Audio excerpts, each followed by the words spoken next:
Well, hello again, KCIW listeners, and welcome to Curry Café. I'm producer and volunteer Rick McNamer. Every Sunday from 3 to 4, your host, Ray Gary, our famous radio personality, puts together a panel of guests to discuss topics of interest in our community.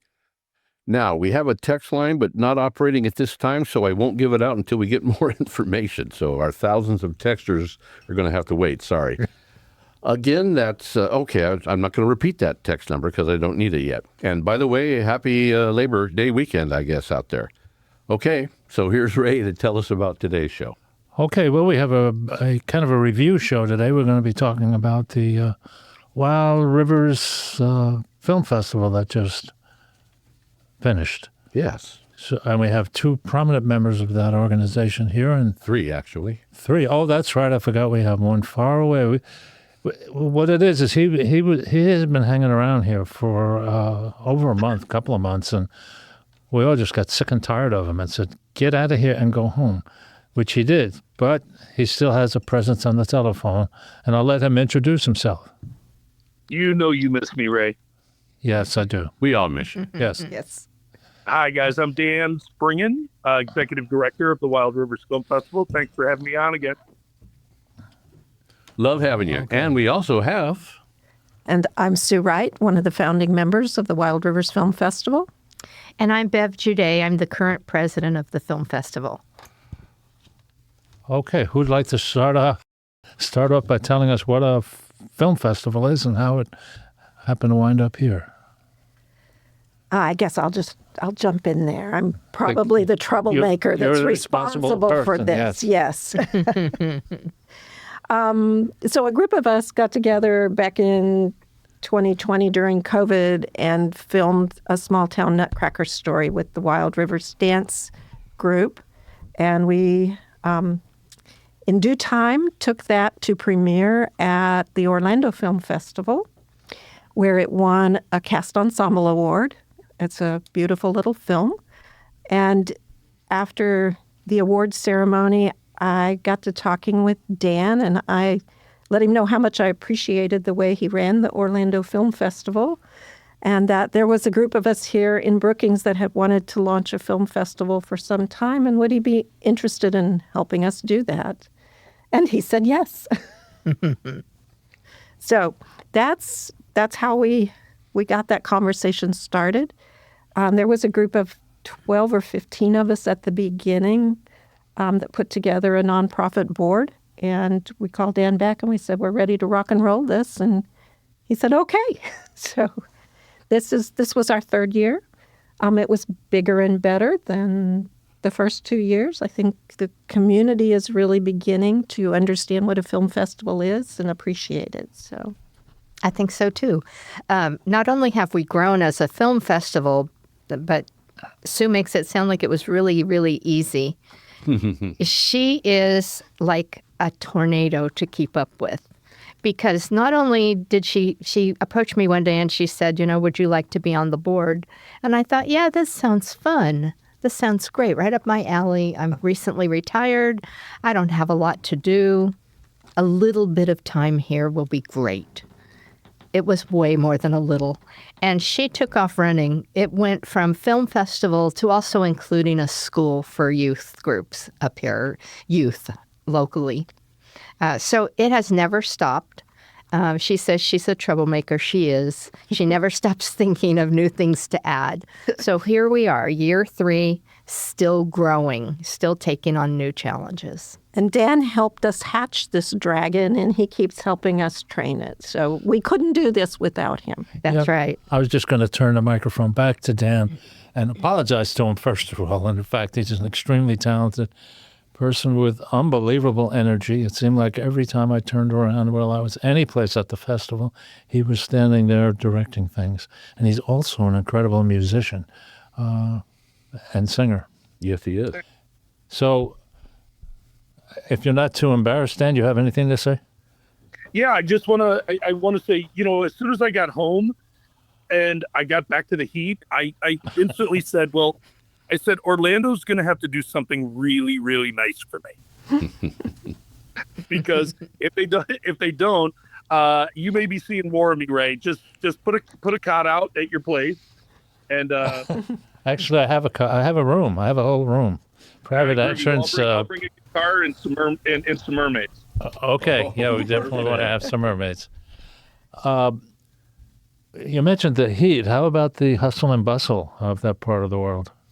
Yeah, I don't do the hustle and bustle, even though Orlando is, it's got all the theme parks and tourism is, our number one commodity. But I kind of stay clear of that, and I just stay in my lane. And everything here is beautiful, but I miss you guys in Brookings. I really haven't gotten over the postmortem yet. But when you have to go get a 6-pack of beer, isn't it like a 45-minute drive through unbelievable traffic with people giving you the finger every stoplight? Yeah, but I get that at home too. So But you don't get it here. You might have more trouble finding a place to get a 6-pack, though. I don't drink beer, so I guess Fred Meyer has them. Even non-alcohol beer. Non-alcoholic beer. Sounds like a contradiction in terms. I got to chime in a little bit because this was my first foray into the Wild Rivers Film Festival. And I tell you what, it was just so enjoyable for me. The movies that I saw, and I want to jump on real quick, the first one, A Small Town Nutcracker. Bev and I were talking about that earlier. The music in that is so beautiful. But I have to ask one question on, and Bev was also telling me how difficult some of that shooting was. Oh my goodness! Just looking at it, it didn't seem so bad. But the scene where all the young people were on the beach in their outfits, rolling around in the sand, wasn't that shot in the wintertime? It was. We shot it the first time in December because we had to wait for the tide to be really low. It had to be a day that wasn't too windy. It had to be a day when the tide was at the right time that we could get the kids down there. It had to be on a day when they weren't in school. It had to be a day that wasn't a holiday and they were out of town. It was so hard to schedule that scene. And then it turned out that we had some delays, and they got to shooting it the first time, and the sun was going down because it's December, and the light changes too quickly, so we couldn't use that. So it took us till June to actually schedule it again. So what you're seeing was actually shot in June. Okay. Well, it makes me feel a little better for the kids because I thought, man, that's cold. But it was still a cold, windy day. It's not like we're Southern California beach. And Sky had said to them, okay, I'm going to do this, but if you don't want to do this, you don't have to do this. And they all went out with her and shot this incredibly beautiful scene at Pistol River Beach. It was just great. It was very nice. Well, we're talking about that particular film, though. About halfway through, I saw a not a familiar face, but a familiar haircut and stance. And there in the corner of all these lovely ladies dancing on their toes and being very elegant, I saw Bruce Ellis. Yes. And then I saw him and he walked around. What was his purpose there? He was the Drosselmeyer. He's the uncle character that brings in the Nutcracker. Okay. Now That's the traditional story. I have to confess to not being familiar with the original story. So he's kind of a magician. Yes, that's him anyway. Yeah. Yes, and he does a fabulous job. It was absolutely. I think it was. I think he's found a new thing to do. Like he needs something else to do. I think he takes his pirate character and he's kind of morphed it into the Drosselmeyer character. Yes. Yes, you could see shades of the pirate there in his black outfit. Yeah. And the way he was stealth on his toes when he walked. Very stealth on his toes, yeah. And we had this incredible young cinematographer, our director of photography, he's just brilliant with lighting. So the Drosselmeyer character turns at one point when he's putting the Nutcracker back together, and the blue light flashes as he's turning in the red light, and it looks really magic. It looks really magic. Yes, that's the word I was looking for. And I have to say, too, at the end, that was the first movie I saw. And at the end of that movie, watching all the credits roll by, I got a little surprise for myself. I saw my my cousin who used to live here, him and his wife, Cliff and Brenda Dotson, they were on there as supporters. Anyway, I thought, what? And I had no idea. And and they're not here anymore, but I called him and he said, yeah, they let their one house out for a while and some food. Anyway, let the people they put up our sound guy from L.A. Oh, hello. Yes. Okay. She knows more about my cousins than I do. But no, they were fabulous. It was great. And I had no idea. And that was back in the COVID years, right? That was in 2020, 2021, yeah. So Cliff and Brenda Dodson. Hey, thanks again, cuz. We had a lot of community support to put that And that's together. awesome. That's a big thing about this film festival, isn't it? Mm-hmm. It's all about community. And getting bigger every year. It sure is. It's Michael has a thing that he says to us. He says we fall forward, and we really do. Sometimes we're running so fast, we don't always know exactly where we're headed.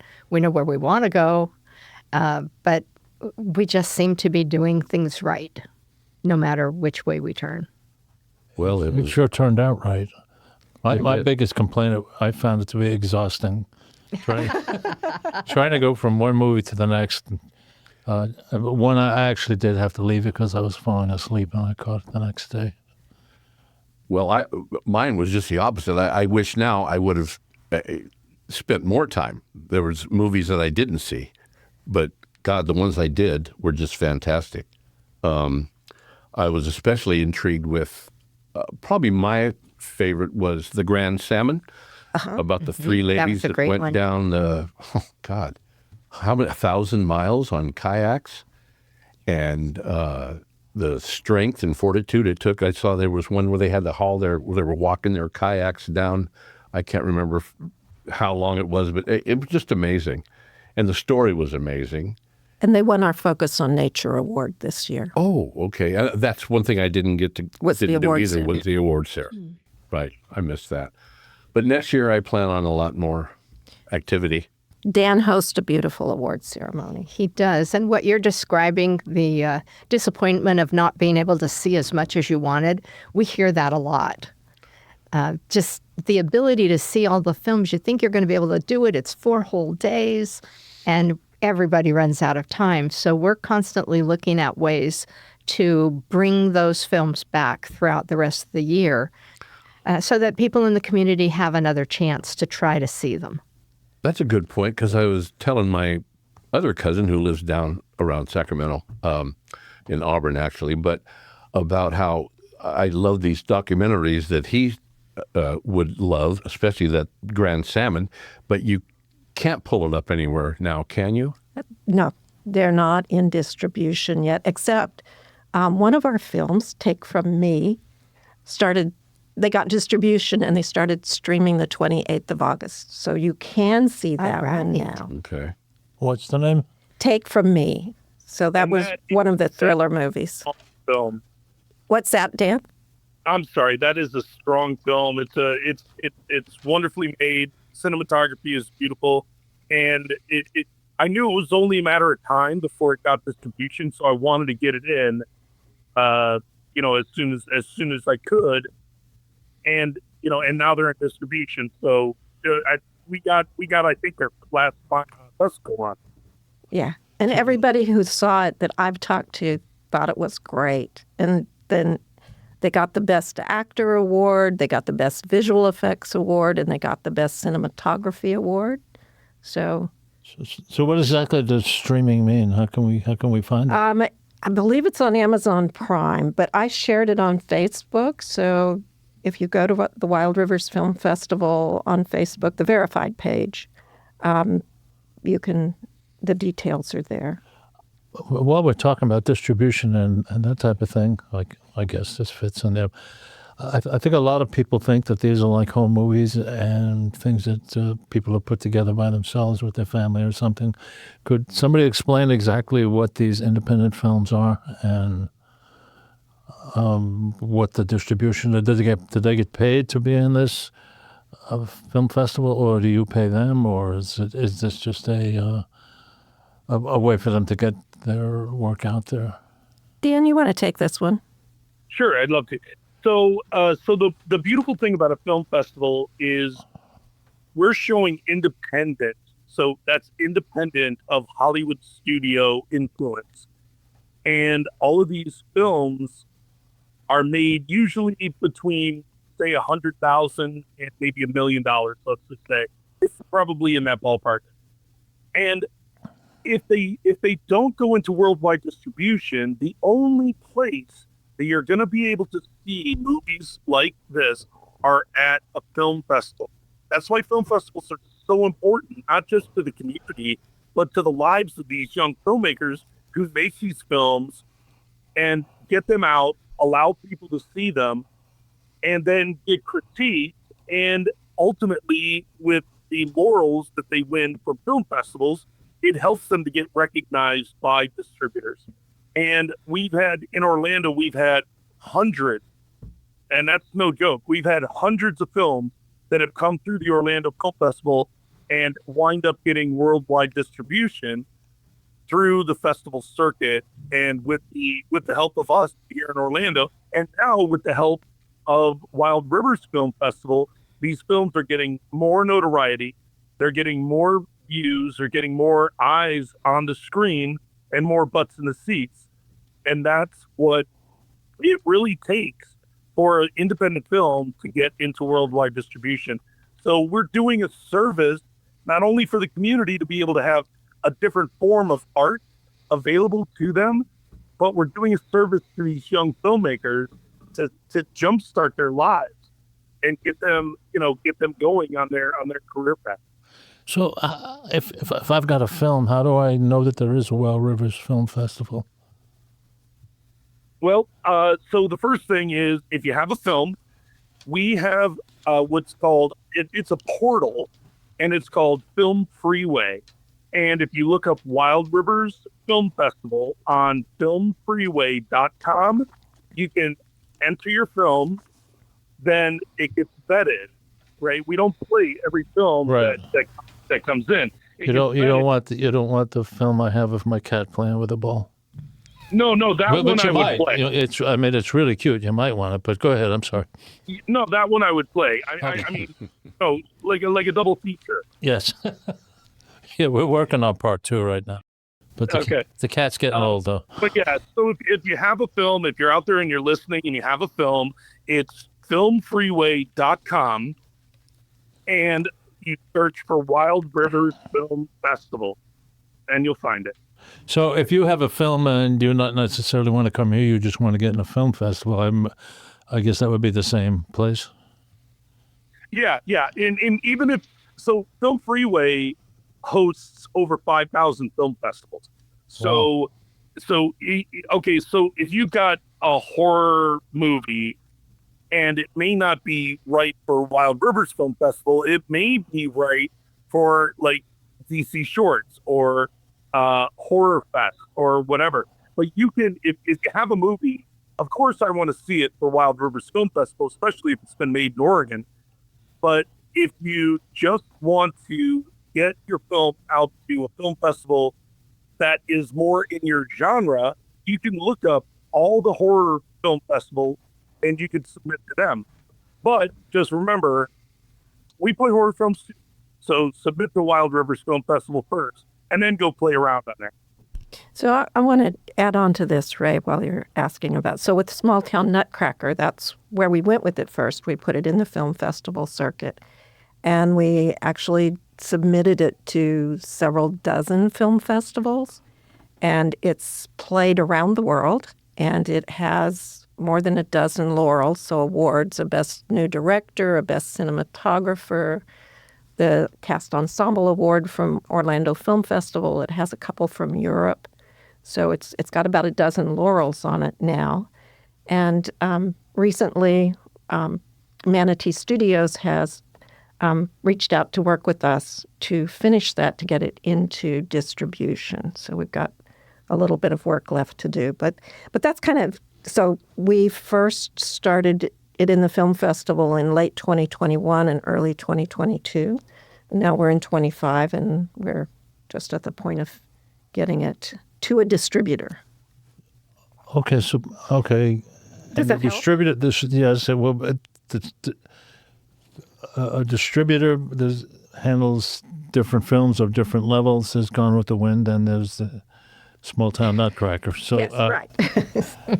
and they have the different markets that they would deal with that in. Yes, so Small Town Nutcracker will be looking at holiday film markets, for instance, and getting it to a studio that primarily does holiday films, like Hallmark. Yeah. And it also probably has some future value as you look back on COVID and the struggle that people went through during that time. It's not a documentary by any means, but in a sense, it documents a time that there were challenges and what these kids went through. Yeah, they did. And back to the, well, not really back to it, but another thing about the Wild Rivers Film Festival is what we had talked about too prior, training the young people to get involved in all of this cinematography, directing, script writing, was it gaffer? I can't remember what they call those, but all of that stuff. And the cinematography, again, with the Nutcracker or the documentary I saw with the Klamath, the scenes, we just live in a beautiful area. We do. We just do, all over. And boy, I had forgot even the one with the backseat driver. Backseat Driver was our best. It got the best picture award. I love sure, it. And I'm not surprised. I love the characters. My two favorites were the sister and her friend, her imaginary friend. But the film in Klamath Falls, and my in-laws live in Klamath Falls, and I thought, wow, Klamath Falls looks beautiful. I mean, you just forget how these places are, So this is a younger filmmaker. Backseat Driver was filmed in Klamath Falls with the help of the Klamath Independent Film Festival. And so in playing that here and getting Best Picture Award, they get that laurel on their film. And that helps them get it towards being distributed where lots of people can see it there. So these are distributors who have a business of being a distributor, and they are spending time looking at all of these kind of films. They deal with the marketing and, getting it out to sometimes a theater opening, sometimes just getting it up on Amazon or... So would the filmmaker wait for the distributor to find them, or I guess they're promoting to the distributors? Usually the filmmaker has to do the promotion to find a distributor, and that's... I guess, Dan, can you speak to this? You're much more savvy about this than I am. So the filmmakers actively are pursuing distribution while they're on their festival circuit, because I mean the best and worst news that you can get as a filmmaker is, hey, sorry, Sue, you're not going to be able to play any more film festivals. Sue goes, why? Because you just got distribution and it's going to be on Netflix and we have to pull it from the festival circuit. So that's really how the system works in the independent world. Is you make a film, you submit it through FilmFreeway, you get it into festivals, and if it's a good film and wins awards, you're going to be able to walk into a distributor's office, or in these days, email, text, the film to them, let them review it, and get your, and get your distribution deal. That's the holy grail. That's the holy grail.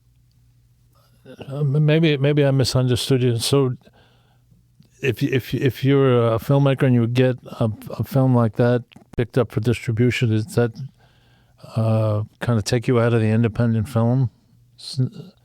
Or is it just that particular film? Yeah, it just takes that film out of the festival market. Okay. Right? So imagine you want your film to play in 100 film festivals, and you played in 99. And then all of a sudden, Sony Pictures calls you up and says, listen, we know that you won 99 festivals. I know you want to play your 100th festival, but we want it now and we want to distribute it. So you're going to have to stop your festival run. So And obviously, you would probably, after giving it considerable thought, you'd accept that offer. Yeah, you would, but I as a matter of fact, we had this issue with a film this year, where it was dealing with another major festival, and we had to change the wording a little bit for them so that the other major festival would still allow them to play. But the thing is, the film is definitely going to get worldwide distribution. And when it plays at, let's just say, I'm doing in air quotes, Sundance, Telluride, Cannes, Austin, if you get a chance to play in one of those festivals, you do everything you can to be there. The festivals are not necessarily independent films, right? That just happens to be what this one is. Okay, that's a very good question. There are a lot of festivals that do first run Hollywood pictures. So if you go to Sundance, you may see a film at Sundance that's about to get released. But they're playing it at Sundance because Sundance is such a huge festival. But I would say probably 85%, 90% of the film festivals that are out there don't have the clout of Sundance, and it's all independent. It's all independent films. Okay, I guess we're... But one more thing, right? But you're still not going to see like Avengers 7, or Hulk Good. 9. Rocky 53. Well, I just happened to read this morning that a movie I'm kind of looking forward to is there's another version of Frankenstein coming out, and at the film festival that was at, it got a 10-minute standing ovation after the film was played. So it must be pretty good. Well, Yeah. there's a I can't remember his name, but there's a guy who is known for just doing these things powerfully, and he's produced it, and looks like it will be pretty good if there are that many people stood up that long. So then can we talk our local Redwood Theater into bringing it here, right? Well, I heard part of an interview with him the other day, and evidently he's very aggressive at getting films at the same time that you would see them in Hollywood. First run. Really surprised me when he first took it over. I thought, well, he's paying extra for that, I assume? I don't think it's cheap. And let me, too, shout out to our local Redwood Theater that I had never been to until I went to see, bad on me, been here for 7 years, but the Nutcracker, a small town Nutcracker. I was impressed with that theater. Yeah. It was comfortable. It was just nice. We had, And- we had Scott Larson and Donna Fleischman on our Wild Rivers Film Radio podcast earlier this year, and they were talking about the historical nature of that theater, and that was built in 1909. But not as a theater, right? Yes, as a theater. It was Really? originally called the Pinecone Theater, and it was talking about all these things in the basement. It's like a theater museum down in the basement, Wow. I guess. And that's another one I want to, on another show, maybe, something I think, Sue, you mentioned at one time that there was a haunted part of that Donna theater. said Oh, it's man, definitely we got to do that. haunted. Yeah. We got to do that. Okay. That's So cool. I didn't realize there were actual theaters in 1909, because that was the very beginning of It would have been silent. Yeah, I films? thought they were shot in the gym or on a sheet out in the backyard. Well, Learn something new. I think when we heard that Tim was selling the place years ago, we all held our breath hoping that the new owner doesn't change it and modernize it and do all. We love this little theater just the way it is. So he has It used to upgraded be- it nicely, though. You would go Very comfortable. you'd go up and you'd buy your ticket, and usually it was Tim's wife selling the tickets, and then you'd go inside and she would sell you popcorn, and then she'd go run in the little room and turn the movie on too. So, One-stop shop. yes. Another thing that impressed me watching the credits roll, and that was because usually we stayed because there was action after the movie that was always fun, is the amount of sponsors that I saw roll through all these local businesses. That Logos. was great. Yeah, their logos on the logo loop before and after all the films. I thought that was great. And we have a lot of community support, and it needs it. It's not free to run a film festival. No, Correct. it's not. So we need that community support. But then I think it's a great way for local businesses to get their logo out there in front of both our locals and our visitors. And has that increased each year with Yes. community support and businesses, Definitely. which is huge? And I'm sure the people attending have increased too. I know the first year, I don't know why, but I wasn't able to get to any of them. But the last 2 years, I had a VIP pass, and I would strongly recommend you pop for the VIP pass so that you can go to some of the little parties. And I'll around town as second well. that too. Yeah. To go to the happy hours and chat with our filmmakers. Yes. Okay. They were I even fantastic. enjoyed. I call it the wine soiree. At the art gallery, Brian Scott. The Brian Scott Yeah. Art Right. Gallery, yes. Yeah, that was fun. They did a beautiful job of hosting. Yeah, they did. We had 3 art galleries participate in happy hours this year, and they were all fantastic. I thought so too. I don't know, should we give them a little shout out? Yes. Oh, please. It was course. the Manly Art Center, the Semi-Aquatic, and then Brian Scott's Gallery. And every don't one of forget- them were Don't great. forget Abigail's. And yes. And Abigail's Flower Shop. Yes. Just beautiful work for every one of them. And I hope the community enjoyed it as much as we enjoyed them. Well, I certainly did. That was a good time. I know the galleries all said that not only did they have the visitors who were new to town in their galleries, they had people who are local who've been here for years who'd never been in the galleries. So I was never in semi-aquatic before, but I've been in the others. it was a great way And to I introduce wasn't people. even aware of It the was. place down the street that's an event space. I guess The Brian Scott. No, That would have been Abigail's. Abigail's. Yeah, Yeah. I wasn't even aware that was there. Yeah, Semi-Aquatic is also owned by Blake's dad. Yes. And Blake was one of our star students in the workshop. So it was really cool to meet his father and see his father's art. So yeah, that's Blake's dad. And then they were playing Blake's original compositions in the back, his music in the back, while we were hosting the happy hour. He's the computer kid. Yes, the computer right. with Jude. Yes. We had a Oh, great really? show with him.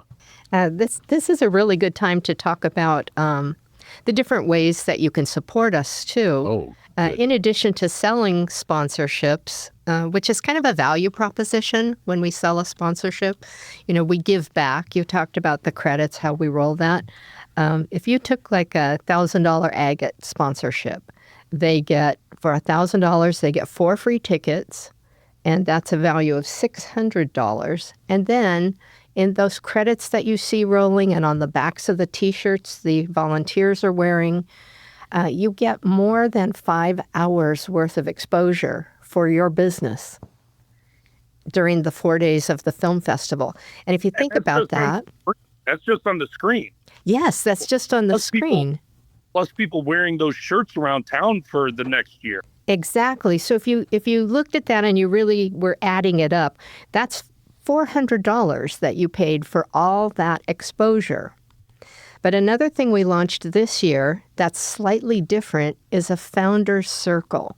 And the Founders Circle is about our legacy. It's about our growth and our ability to grow as a film festival. It's something different. And we're looking for people who are interested in supporting the growth and that they're willing to donate $1,000 every year to the Film Foundation. And Sue, you could probably chime in on that too and add even more to it. So, yes. So it's kind of like a film society for people who are really into film and who can afford to support the film festival to continue here. $1,000 and a commitment for years to come, $1,000 a year. And then we would gift them for film passes and a Founders Circle brick Yes. in the office and notice, so early access. So a lot of our founders are not spring chickens. And so that we can give them early access to the theaters and reserved seating, and just treat them very, very special. Yes, and because they also have a lot to contribute and are interested in us growing, we want to know from them, what direction do you want us to go? What else can we do? So it's part of a group that I think we'll turn to more and more. It doesn't preclude you from being a sponsor of your business, but it's something that you could do in addition to. And it's something really special to last forever in this community. And Ray, I think I wanted to thank you for being a generous contributor as a donor this year, if you don't mind me shouting that Oh, he out. loves praise. That much I know. I'm crawling under the table. That time somebody noticed me doing something. So I'm kind of scribbling here. So if you want your business to be an AdGet member and you had some employees, what you would do is get enough of those employees together that you would buy $1,000 worth of VIP tickets, and that would... you're looking at me like I'm confusing you. I'm not sure. You could do that. That's for the AgAt tickets, you get 4 free tickets at $150 value a piece. You could give those 4 tickets to your employees. Or have your employees could use it. chip in $150 each. Yes, Yeah. and you could buy more tickets for $150. Right. And we might even, help you with a deal on that if you were going to buy $1,000 more worth of tickets. Sometimes we offer a ticket, a $150 ticket for half off. Around Christmas time, watch for the sale that we put on where it's buy one, get one free. You could, buy ahead, give those to your employees for Christmas presents. They would love Good it. thought. Great thought. And real quick, I just want to interject that for $150, you get a VIP pass, not just a ticket. That's right, You get- Dan. You get a VIP pass, which gets you into everything that we do. All the happy hours, all the after parties, all the special events, and all the movies. And you get to walk around town with this thing hanging on your neck, and everybody's going, ooh. VIP. Yes. Yes. I was hoping it would be a check magnet, but it wasn't. Oh. Hey, but it got you into 11 parties. 11. Ray, you're already a chick magnet. So it was my fault if I didn't score an 11 parties. Okay. I did feel pretty important with that pass. Yes. That's true. Yeah. I think was cool. that's why you buy an extra pass and you gift it to someone that you can take with you. That's right. That's the best way to do it, Ray. That's what I did. So. I want to emphasize also that we are a 501c3 nonprofit, so donations are tax deductible. So I'd like our listeners to think about it as we come up to the end of the year. Coming up to the end of the year where you're going to be adding up all that stuff, it's like, damn, I wish I had donated more money so I don't have to give this much to Some other support a question organization, right? support a Right. question. Hey, Ray, What? you still can. What? There's enough Oh, time. I know. Yeah, you could just randomly do it, I suppose. It's somebody that gets the mail, right? And it doesn't just support the film festival. That's something else to remember. It also supports the film school, the workshop we do. Our summer workshop for And that is 12 a to really 6 big 12 deal. to 18-year-olds. Yeah. And this year we expanded the number of days we did that. We expanded the amount of output that the kids did in the way of making commercials. And they were quality commercials. They looked good enough to put on TV. My favorite was the lady that was playing Progressive. That was awesome. Yeah, they did a like great job. Watching some young future SNL people coming up. Dan, Yeah. will you talk just a bit more about directing the summer workshop? Yeah, certainly. I'm so glad that we're getting a couple minutes to talk about this, because I feel that this is as important as the film festival, and maybe even more important, because if you are out there and you're listening and you have a child who likes movies, is creative, likes to act or even act up, doesn't matter. You can you look into our workshop, because we took probably, I think we had, 15, 16? 16 this year. Yeah. We had 16 students that get hands-on training that I'm 25 years in the film industry.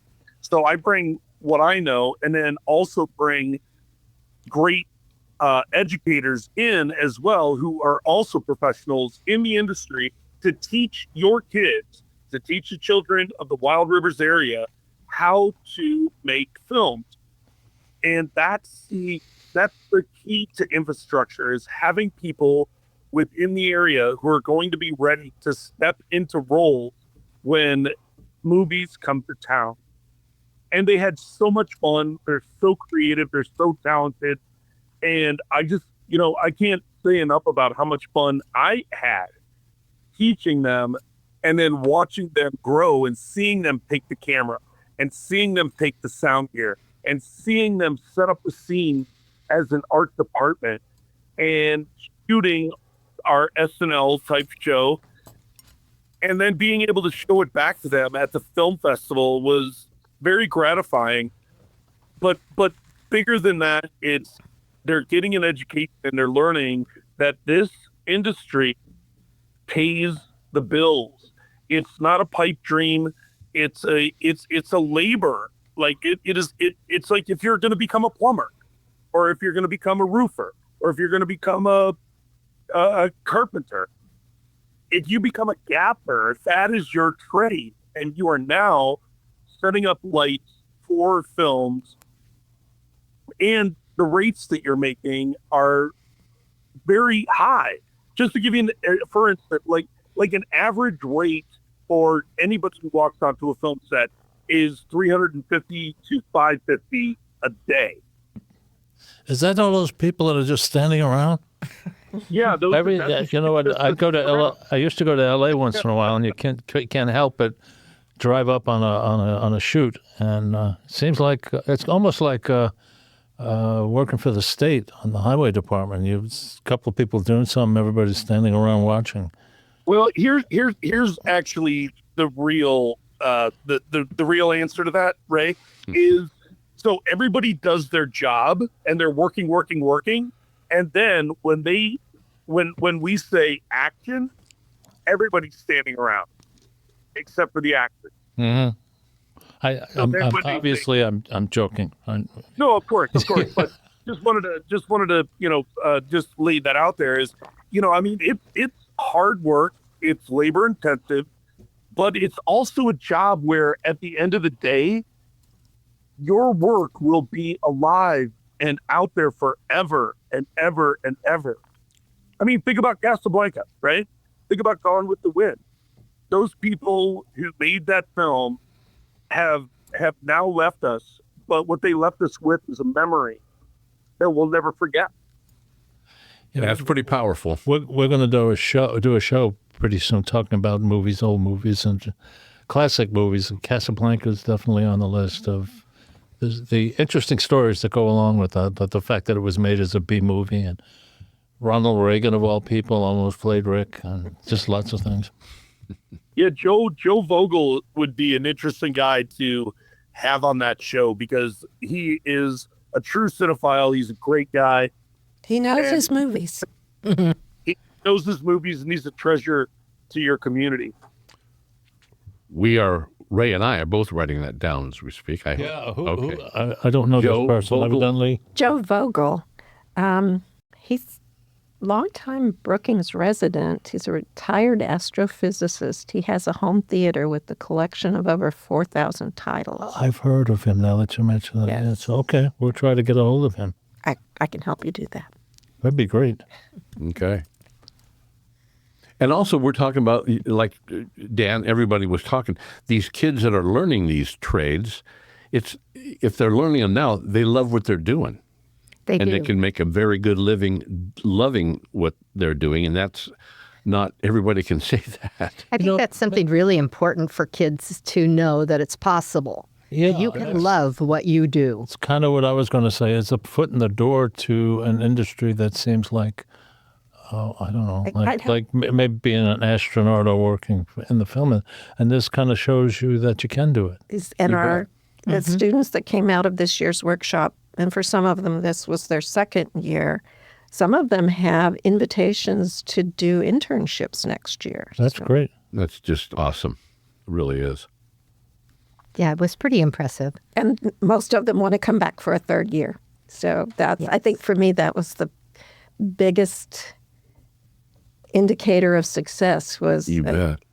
We asked them, would you do this again? And almost to a one, our students this year said they would come back again next year. And what's the age group, the limit, I should say, that you guys take in for kids that want to be involved?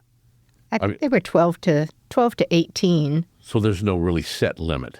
No, the majority of our kids seem to fall kind of in the middle there. They were like 13 to 16. Okay. That's for the majority this year. But Probably 8th grade and 9th grade. yeah, and we're all hoping, we've discussed this quite a bit, we really want to broaden our outreach to pull in more kids.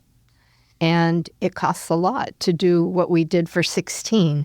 So I would encourage the listeners out there, don't wait until next film festival to donate. Donate now, become a founder now, so that we can grow the school bigger. Imagine if we had 32 kids. Yeah. And how about people that would just want to, don't have the founders type money, but want to chip in monthly? Is there a monthly donation to the Wild Rivers Film Festival, or just before it happens that you just donate what you can at the beginning of the film festival? There is a donate button on the On the website, and you can donate any amount Anytime? you want, Oh, okay. anytime you want. Okay. Yeah, that'd be great. Set yourself up on a monthly donate cycle. Right. Okay. And Sue, could you tell our listeners what the festival website is? Yes, it's wildriversfilmfestival.com. And our office is right on the boulevard. So if you have any problems at all with our website, feel free to drop in or communicate with us on Facebook. Or through our email. So you can contact us at info@wildriversfilmfestival.com, and we'd be glad to answer your questions. And before we kind of are running out, we have 12 minutes left. I want to correct myself too. The Grand Salmon was the movie that I watched with the three ladies. I made a mention of Klamath earlier and wrong. We did have a movie filmed on the Klamath, though. Oh, did I miss that one? I must have missed that. You might have missed that one. It was called Return to Movement. I did not see that one. And it was aerial dancers that were suspended from the Klamath Bridge, and they were doing this dance in celebration of breaching the dams on the Klamath. Oh, wow. And it was fabulously beautiful. And I missed that. Would have been on my top, and I missed it. Well, Okay. maybe we'll be able to bring it back as a short at Okay. our Art Walk Movie Talk events. Okay, cool. And then another one that, learning something new. Bev and I, again, were talking about it previously, the Oregon's boat, on the Mackenzie, the drift boat. I'll never look at a drift boat the same. I had no idea. I've even got a friend of mine who's lived and grew up in Oregon, has a drift boat. I told him about it, and he goes, "Well, I never knew that." Well, you should have come to the film festival. Right? You can learn a lot at the No, film it was festival. great. Just so much great stuff there. We had a number of Oregon short documentaries, and we're hoping to bring them back on the second Saturday Art Walk at Art Walk Movie Talk. Great. So it's a great way to come into the office and, talk about a short film. They're really fun to watch and dissect. And we also have the Indie Film Festival films at the library On the first on Saturday. the first Saturday. So first and second Saturday we show. That's correct. So, Starting in October. and so a film like The Grand Salmon, could that be shown there again? Typically at the library, we show a feature-length film. Oh, okay. And then Okay. during Art Walk, we show a short film. So something that's 10 to 20 minutes long. Okay. All right. And when is this again at the library? It's on the first Saturday of First the Saturday. month, starting in October at 2:00. Oh, that sounds good. And then we have other events that we support. So for Halloween, Robert Mann is bringing his Airbnb, which we screened in 23. It's a thriller. And Pumpkin Carver, which is a bit of a horror film, on October 30th to the Redwood Theater as a double feature. Okay. So, And is it in the last 9 minutes or so, I'd like to talk about possibly what's upcoming. Is it too early to throw that out there about next year? what would you like to see next year? This is Well, this is what we're always asking. What do you like to see? What should we go find? Oh, well. No stop animation. I already know what Ray doesn't like. Yes. Oh, well, I do. If you, I have no problem with stop animation, but last year there was a. Do you know the thing I'm talking about? Dan? It probably won an award. Yeah. Ray. I love that film. It was just little plastic things moving around like little, I don't know, little It toy. was a deep philosophical movie with I'm an sure there was allegory type story. Yes, I bet you. there was something that tech people probably went, wow, look at that, man. And I'm thinking, oh, is it still running? What time is it over? But anyway. But just me. I was serious about that. I don't know if you guys already have a little idea of what's upcoming or plans. The workshop's already planned for a certain time, and you said kids are already putting in their names to come back. And that then type of thing. Next year, one of the things we'd like to do is to start a similar workshop for adults through SWAC. So, Dan, you want to say a little bit more about that? Yeah, for sure. So now, as Bev and Sue had mentioned, it's not cheap to run a workshop. It's just not. There's a lot of gear. There's a lot of instructors. There's lunch provided every day. There's, the facility costs. But if anybody out there wants to throw, any extraneous cash into a good cause, here's what it is. The cause is we need in Oregon, we need in Brookings, adults who know how to make films. Because here's what we're doing. We're training these kids, and they're great, but they are not going to be ready to hit the workplace for 5-6 years. If we want to build the workforce and the infrastructure in Brookings, having adults who want to make films, want to make that kind of money, be there. Now, every time a commercial comes into town or every time a movie comes into town, they're hiring Brookings people, right? Or Wild Rivers people. They're hiring those folks to help them make their project. So if we can get enough money to be able to do 2 different workshops, one for adults, one for kids, and then we're setting up the adults for success, and we're setting up youth to move into the marketplace when they're old enough to do it. So that's kind of a vision that Sue and Bev and I talked about multiple times this year is how do we teach the adults? How do we teach the adults and set up an infrastructure in town?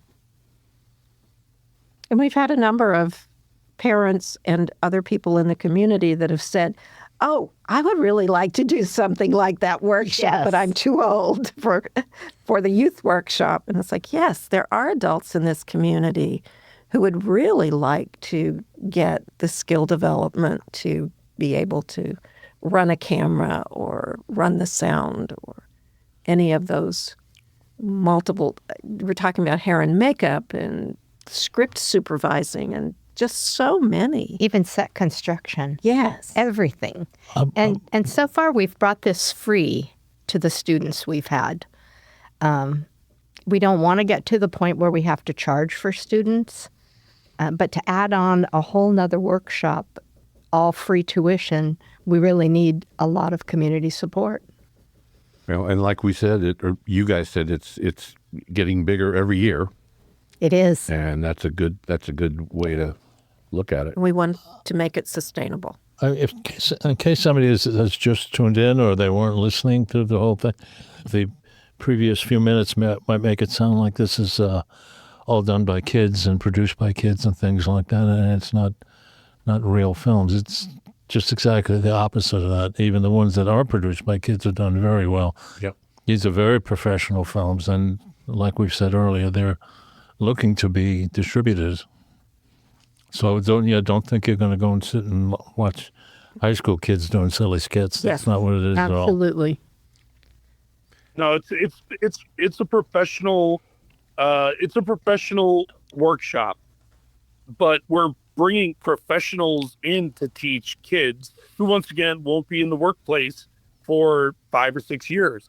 Now, one thing that I do want to add is when we do, because I believe that there will be the community support for this, when we do the adult workshop, I want everybody out there to realize you don't have to be in your 20s or 30s or 40s or 50s.